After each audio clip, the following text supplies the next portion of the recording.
Hello guys, Arcand here. We have another toe dip and this is Run. This was developed by Criminal Calico and the story is about a dystopian future where for several years the surface of the earth has become uninhabitable due to catastrophic events and a few people are only surviving in colonies and bunkers scattered across the planet. So let's check out the story. I heard that when you're about to die, your life flashes before your eyes.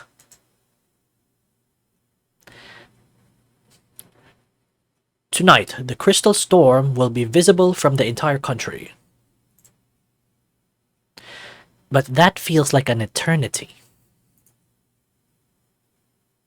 Our living room is the same as I remember it from my childhood before we left the country. I know there was more stuff here, like family portraits and paintings on the walls. But I can't remember them exactly anymore. I feel someone or something is watching me, but I can't move. As Crystal's comet approaches Earth once again, the particles surrounding it will give us an amazing meteor shower. Grab the family and find a nice spot for the show. It's going to be unforgettable. And unforgettable it was. That night, my parents took me to the countryside. We brought some junk food and found an awesome spot for the show. Dad even let me have a sip of his beer, which tasted so bad that I promptly spat it all over him.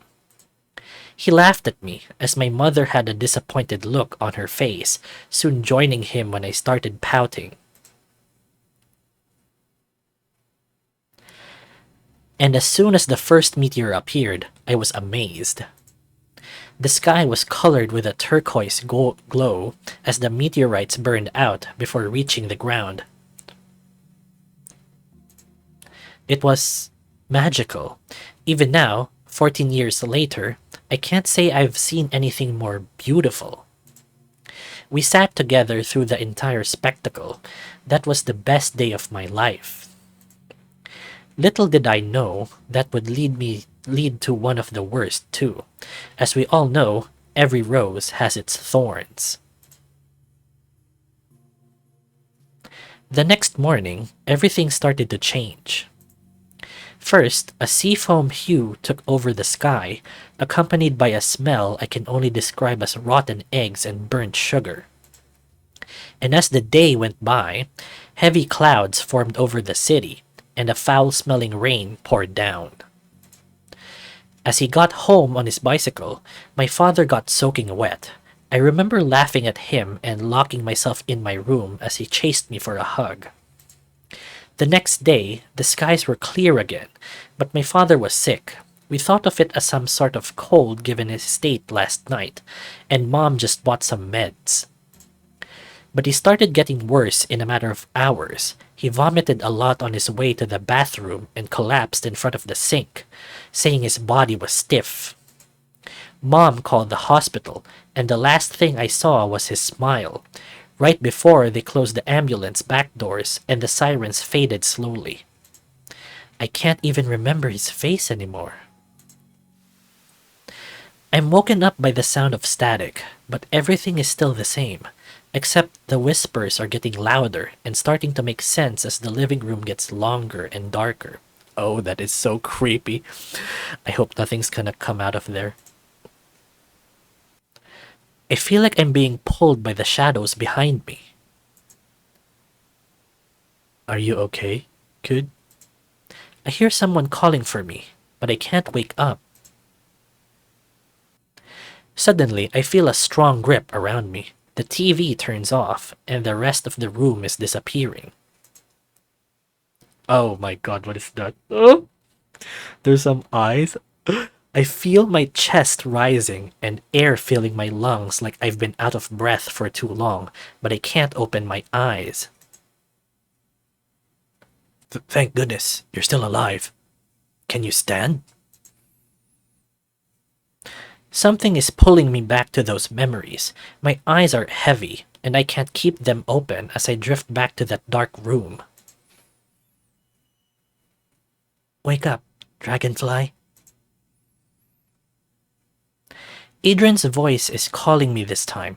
Once again, air fills my lungs, and I jolt up, almost falling from his arms. My eyes are blurry and filled with tears, and I feel sand all over my body, but that doesn't matter right now. I hug him before I can see anything, rubbing my face against his, only to realize something is wrong. It's not him. I knew it couldn't be him. He left. I open my mouth, trying to speak, but I can't. I rub my eyes and see this big hyena holding me in his arms with an embarrassed look on his face, but he seems to understand what I'm trying to say. It's okay. Let's just take you somewhere warmer. Can you stand? My knees give out the moment he puts me to the ground, but before I hit the sand, I'm already in his arms again. Sorry, I'll carry you. Is it okay? He asks as I just wrap my arms around him, resting my face on his neck. I feel weak, my throat and lungs are hurting, and I'm hungry. Who are you? I can feel my throat burning when I speak with a raspy voice. As I look up at his face, he's smiling, and his chest is full as if he were proud. Name's Barro, and I'm a scavenger from Lauren. Now, you came from Vargas Empire, right? That last remark gives me the chills. How does he know that? Am I in trouble? He might have noticed my inquisitive look as he continued to speak. You're not human, so you can't be coming from the southeast village. We can hardly call them people, to be honest. And because city dwellers almost never cross their borders, you were either kidnapped from the city or... He looks into the distance with a worried look on his face, then he starts walking towards the closer mountains. In other circumstances, I'd love to stop and take the view, and I know Adrian would too, but that won't ever happen now, will it? Thank you, Barro. My voice is dry and fading. He notices that and lets go of my back, quickly giving me his water canteen and placing his paw back on me. Here, have some water. I'm taking you somewhere safe for the night. I drink the entire bottle without hesitation. Not a single drop is wasted. I never knew water could feel so good. Thanks again. Oh, I'm so sorry. I was so thirsty that I point to the canteen, turning it upside down to show it's empty. He gives out a chuckle and ruffles my hair, grabbing the canteen from me and putting it away so he can hold me with both arms again. It's no problem, kid. I'm just happy you're safe. As we walk, silence falls between us, but before my thoughts can take over, he speaks up. You never told me your name. I'm Bram, and I fled from Vargas Empire. It's strange to address Terra's legacy colony as Vargas Empire, but in the end, that's just what it has become, but not that it was ever a good place for everyone to begin with. In line for experiments, I suppose? Does he think I'm a kid? I mean, I know I'm kind of small, but I don't look like a kid, do I? No, I'm not a child. I'm 20.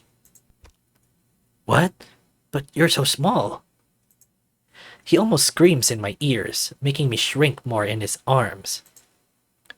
Why did you leave, then? If you're already 20 and still in one piece, that means you're high class. And how did you run past the guards alone? We ran away a few years ago. There were more than 500 of us. But when we got out, we were just somewhere between 200, and yet most were injured by the guards and sandstorms along the way, and ended up bleeding to death over the sands. Some were even killed or consumed by different creatures. It took us more than a week to find a place where we could establish a home. I don't know if there were more than 100 people left. I wasn't alone. My voice is low and shaky. He opens his mouth to say something, but closes it again, sighing with a sad face on. I'm sorry. I should have figured it out. I shouldn't even have asked. His eyes dart to my paws and shirt, both covered in blood, but neither of us says anything. He just keeps walking towards some rocky path.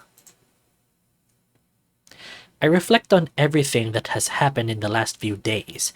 Everything I've ever known and everyone I've ever loved is gone. I don't even know what will happen to me. Just a few days ago, we were planning our new life together, but now life has no meaning anymore. To be honest, I can't understand why he wanted to run away. We were privileged, high class, as Barro said, but that wouldn't do for him. He wanted freedom. He wanted to be clean of the awful things his father does and makes him do. I know what Varga does to people. After all, I've seen it with my own eyes many times. Barbara is in charge of it, and I'm her assistant in that gruesome job. And every time we need to do this, it breaks her, and it does the same to me. I know she only does that to spare us the same fate as those people, or an even worse one for defying Varga. Even though I participated in many of the experiments, witnessing life as it leaves their eyes will always haunt me.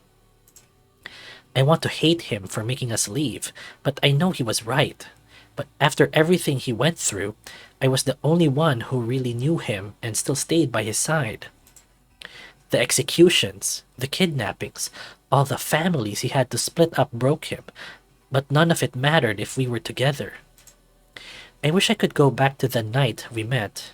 My legs would unfreeze, and we would run away together with everyone else. Cross this stupid desert with his mom and Barbara. Maybe even his sister would join us, and we would grow up together and live a different life. We would be happy. But I froze. I couldn't run.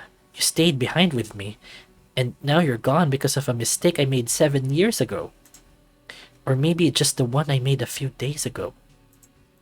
Tears start flowing from my eyes again, and soon enough, I'm sobbing. Barro puts a paw on the back of my head and scratches it slowly while pressing me to his body. Hey, everything will be okay. Believe me, we've all been through a lot. You'll heal too, kid. I gasped for air between sobs, planting my face deep into his fur. I hug him as tightly as my weakened arms let me.